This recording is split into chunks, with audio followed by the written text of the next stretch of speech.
Europe 1, il est 6h38. Dans l'actualité également, le début d'une semaine décisive pour l'avenir politique du pays. Vendredi, Emmanuel Macron recevra l'ensemble des chefs de partis et de groupes parlementaires. Dernière consultation avant de nommer un Premier ministre capable de réunir une majorité solide dans une assemblée totalement éparse.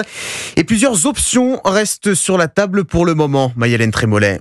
Le chef de l'État laisse encore quelques jours aux partis pour dialoguer, voire nouer des alliances avant de les recevoir chacun leur tour. À commencer par les représentants du nouveau Front populaire, accompagnés de Lucie Castel, la candidate commune de la gauche.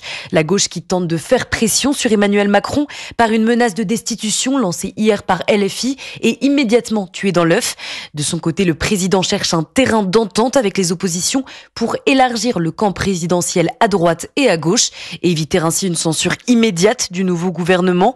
On ne veut pas nommer une personne avec la certitude qu'elle sera censurée le lendemain, explique-t-on dans l'entourage d'Emmanuel Macron.